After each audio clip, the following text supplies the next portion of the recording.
Okay, Foxy. We're gonna do this. One take. One take. No nerves, nerves of steel. You got this. You got this. You're the fox. You are the fox. Okay. Just breathe. You got this. Let's do it. Let's do it. This is the Maxx Super Awesome Comic Review Show! Comic Review Show! Comic Review Show! Well, welcome. And by a strange turn of events, we find ourselves here. Where here is exactly another new Wednesday, another new comic book day. It is also the 18th Maxx Super Awesome Comic Review Show, which we have dubbed the Season 1 finale. So we're going to do a few special things for you. We might be taking a look back at some of our greatest hits, if we have any of those. Don't laugh at me down Brought there. it to an alternate universe. It's very fitting. We're going to a lot of different dimensions tonight in our comics, so yeah. We are here. This is the layer of creativity. This is where all of the magic happens. So... Shay Catfish? Shay Catfish, yes. So... we can't make the catfish laugh too much. I'll get all jiggly in it. Anyway, let's get right in. Let's get right into some of the good stuff this week. Noodles.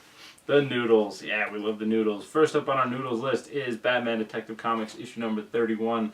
It is Icarus Part 2. We reviewed Part 1 last month. Really exciting Batman story. Very classic, traditional Batman mystery. Doesn't really have anything to do with the larger DC universe as a whole. Very much Gothic-centric, and we get to see one of those old-school Batman mobster villains. Up next, we have Batman and Superman, issue number 10. Surprising thing about this, and the reason it made a notable mention, is that Jeff Lemire is, I don't know if he's just the guest writer for this issue, or if he's the new ongoing writer for it, but he's taken on a lot of books right now. One of my favorite writers, and I love that issue. It also features the Atom, and they have to go inside Batman's brain to save the Dark Knight, and that's always cool. Up next, from Image Comics, we have Madame Frankenstein, or Frankenstein, or however you want to pronounce it. Well, they're in Boston, so do your best. I'm not even going to try a Boston accent. But anyway, it was a really awesome, if not very liberal take on the whole Bride of Frankenstein story and Frankenstein in general. Like I said, it was set in Boston. Some beautiful black and white artwork, though. So... next up on our list, we have Amazing Spider-Man Learning to Crawl 1.1. Yeah, Amazing Spider-Man 1.1, Peter Parker came back last week. It was very awesome, very big deal. This one is set in early Peter Parker Spider-Man mythos in the larger universe. That's why it's called Learning to Crawl. It features some really awesome art from Roman Perez, though, who has a bit of a classical feel to him, so it fits with a very old-school Spider-Man story. We have another Image number 1 that I was excited about and very surprised about. Nailbiter number 1, which is the story on the surface of a serial killer and an investigation to solve that murder. However, it takes a very paranormal, supernatural twist. Yeah, more supernatural than paranormal. No paranormal. Next, we have paranormal coming up. Just bizarre. But yeah, very bizarre, very dark. Very cool. Very brutal, very cool. Yes, thank you. Green Lantern 31. This is the start of Uprising Part 1. I go being Green Lantern go back a long way. Some of the early comics that really got me broadening my superhero horizons were Green Lantern comics. And I felt that this issue, being a Part 1, was a good place to jump back in, and I was actually pleasantly surprised with the story. Basically, the Green Lanterns are now the most hated things in the universe, and the whole rest of the galaxy is rising up to slay them. And that's always an intriguing plotline. And the last on our notable list, which really, was absolutely, easily could have cracked the top 5. The only reason it didn't is because I expect no less from Brian Michael Bendis and the Ultimate Spider-Man than brilliance and fantastic storytelling. And Miles Morales Ultimate Spider-Man number 1 definitely delivered on all of those fronts. It's something that should definitely be checked out. If you didn't read the original Miles Morales Ultimate Comics Ultimate Spider-Man story run, it was brilliant, but this is just as good a place to start reading as any. Don't miss out this time around. Definitely not a cutaway. Top 5. Oh, thank you. That was a wonderful musical segue. appreciated by everyone, I'm sure. We are back from whatever that just was. If it was anything at all, then it is time for the Max's top 5 picks. Coming in at number 5 from Greg Rutka, it is Cyclops #1, a book that I personally was very excited for. Surprised that it fell so far down the top 5 list, not because it lacked anything as a book itself, but because 4 through 1 were, well, I wasn't super shocked that this book was an awesome book. I was really shocked by the book that took its place at number 4. However, Cyclops, it's the all-new X-Men Cyclops, 16-year-old Cyclops, brought to the future, where he discovers that, all-new Marvel Now Cyclops is maybe not the man that he thought he was going to grow up to be. Also finds out that his dad is not dead, so decides to do what anybody would do and go and join his long-lost father as a space pirate. Pretty fantastic stuff. About as amazing as you would expect it to be. Pretty At awesome. number 4. Really excited. Yes, I know you were really excited for this book. I was a little skeptical of this book. Tim Seeley did not let me down. It's Chaos #1 from Dynamite Entertainment. This takes some of my favorite. Purgatory, Evil Learning, The Chosen, Chastity. The Chosen, who are a group of, they're all like paranormal freaks. They are. That's not a kind word. Well, I think that was the very purpose of that word, is to define this exact moment here. So that's what I'm going to use it for. It's been around all this But yeah, time. they all band together to save the world from none other than Evil Ernie. Always just one other version of the man trying to keep you down, Evil Ernie. At number 3, it is DC's second weekly book, and this is Future's End #1, following right on the heels of Free Comic Book Day and the Zero issue. This one takes Terry McGinnis from the future to, get this, 7 years into the New 52 future, so we're not quite in the current universe, but we're not in the future universe. Right. We're 7 years in the future. And Things are just starting to get crazy. things are starting to get crazy. And much like the Zero issue, the #1 does not hesitate to just start annihilating DC characters with no mercy. There's With no prejudice. 3, They're just 4 of killing them that possibly die in this issue. We're not really sure, although everyone. I have a feeling one of them is too big of a character to be dead. They've got to The start Zero killing issue takes everyone. you into the future, Right. which Where- we discovered on Free Comic Book Day, the future where Terry McGinnis, Batman Beyond lives, where everybody is exterminated. Well, he's warped too. He Yeah. time travels too. Right, and then Right he on. goes back in time.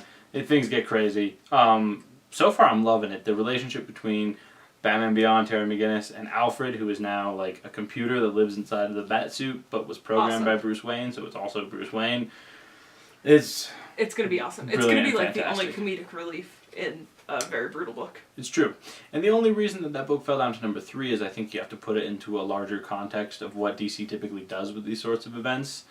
That is a little bit of foreshadowing indeed there for you astute observers and viewers. We're moving on to number 2, and at number 2 we have from Boom Studios, The Woods. The solicit for this book was extremely vague and made no sense, and I only picked it up because I needed to know more about it. However, having read it, I am in love with this book. It's about an entire high school of about 500 students that gets teleported to a moon and who knows what universe and on what side of what galaxy, and they're set in the middle of this giant alien forest that immediately things start coming out of and trying to kill them. So you immediately have all these splinterings between the students is that we're going to stay in the school and try and like wait for someone to rescue us, and then somebody points out a really good point that who could possibly come to rescue them, and they're just waiting to die. So we don't know what kind of but things it's they're definitely, I mean, it's a trial book. It's a trial science fiction book. You know, they're being tested. Somebody's running an experiment, kind of thing. That part is very clear. We don't know who though. We don't necessarily know if it's aliens either. Right. The end was a bit of a cliffhanger. So now for the pièce de résistance of the evening, You really know. the #1 to hands down take it. It wasn't even close this week. Right. We have Original Sin #1 from Marvel Comics. Start to finish, this book was fantastic. Jason Aaron continues to show that he is a master of dialogue, and he is very quickly on the heels of Southern Bastards. Jason Aaron, I think, now is my favorite writer in comic books. The team that he has assembled for this project is fantastic. So it starts off, and I'm not really going to spoil much here, the Watcher is dead. brutally murdered, and you finally get to see that. And so Captain America decides that, well, this is a murder and it needs to be investigated. And the Avengers aren't really set up to do this, so he recruits none other than Nick Fury to put together a team to figure out and get to the bottom of who killed the Watcher and why, because that's obviously a bit of a shocker to the rest of the universe. And the team that gets put together has such wonderful characters. Just an awesome it's ragtag team just of awesome. And top to bottom, just the coolest teams assembled. And they all split up into these little different groups. Definitely check it out. There's going to be a bunch of tie-ins for it. I would highly recommend getting a way to reserve those copies early now, because I think that everything about this series is going to be wonderful and fantastic. Well, that is going to do it for the Max's Top 5 picks. However, we will now segue without a cutaway. Cutaway! Cutaway. Oh, we're going to have a cutaway. We're going to have a cutaway. We're going to have a cutaway. Cutaway time wait. for cutaway. Oh, well, welcome back. It is time for Words of the Show. This Words of the Show, we take this moment and we honor the new 52's future and to look into our own future. Next week, we will not be returning with the Max's Super Awesome Comic Review Show. That is right. You heard me. We will not be returning. However, Max's Top 5 will be returning. So how is this paradox going to work? Well, I will solve it without Alfred and without a bat suit. We don't need any of that. We've been doing weeklies for 18 weeks now.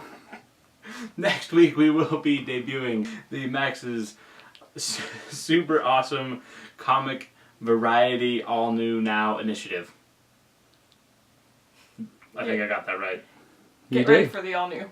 Get ready for the all new, because it's going to be all new and all now. And it's and all current. Initiative. And it's an initiative. No, we are going to be expanding the horizons of our show. We're going to be broadening what we bring you. We're going to be looking at, like I said, the rest of May, we're going to be doing a 3-part special on the history of DC crises, which I'm very excited about. We're going to go back to the very origins of the very first one back in the 80s, and we're going to bring it all the way into the current and into the future's end, and we're going to see, perhaps if we can't project, what this future is going to hold, and if we have fun with that. To the 80s. To the 80s. I thought it was pre-80s. 80s. Well, I mean, its origins go way back. But it didn't come all together until the 80s, when they were like, this multiverse business is complicated and tricky. But never fear, because the Max's Super Awesome Variety. It's gonna be hard for me to not say review. It's gonna be all new and now. We are going to guide you through it. Fear you not that. No, we will hold your hand into the future. Let's see. Also, projecting into the known future, the definite future. Astro Zombies has a signing coming up Memorial Day weekend. That's Saturday from 1 to 4. Brian Hurt, artist, and Colin Bunn, writer. The two creators on the Six Gun? The Six Gun, yes, the hit series Six Gun, will be in Astro Zombies for a signing. And let's see, what else do we have here? Yeah. No, just the all new now initiative. It's gonna be all new and now. Yes. It's because also you can't variety. say it enough in this business. It will be all new. It will be all now. Variety of all and new it will be now. a variety of some sort of initiative. Until next week. Actually, until never, because this is the closing of the Max's Super Awesome Comic Review Show and the beginning of something all new and now. Good evening, America. I am your doom. I think this is good footage to have. That thing's giving me like labyrinth. That's so cool. I used to have nightmares about the Dark Crystal. And there's this guy, I've never seen it all the way through because I think it's terrifying. He's got a special feature. This is Drabney. She's a lady. I don't know what this is. Then this is a cat that I skinned. This is a vampire. His other tooth is in a bag somewhere. Oh, an elf? Did we talk about elf? Yeah, Alf. Oh, it is. Somewhere stupid. Somewhere over Well, yeah. the rainbow. I'm gonna be talking as Foxy as if Catfish is doing a cutaway. Foxy? I don't know what you're talking about. Cover's blown. Catfish found the watering hole. Perhaps. Get it done. It's an epic tale of discovery and self-invention. I'm just hungry, you know. That Dunzo out. Do we know if it's Drop actually the Mardi mic. Gras? Because then that's how. I want to thank you all for watching for 18 weeks, and I hope you have enjoyed this experience as much as we have, and we look forward to what we are going to be doing in the future, which will be new. And now. All new. And now, An initiative. because we have that. Until next time, stay frosty. Oh my god. How else was I going to end it? I don't know.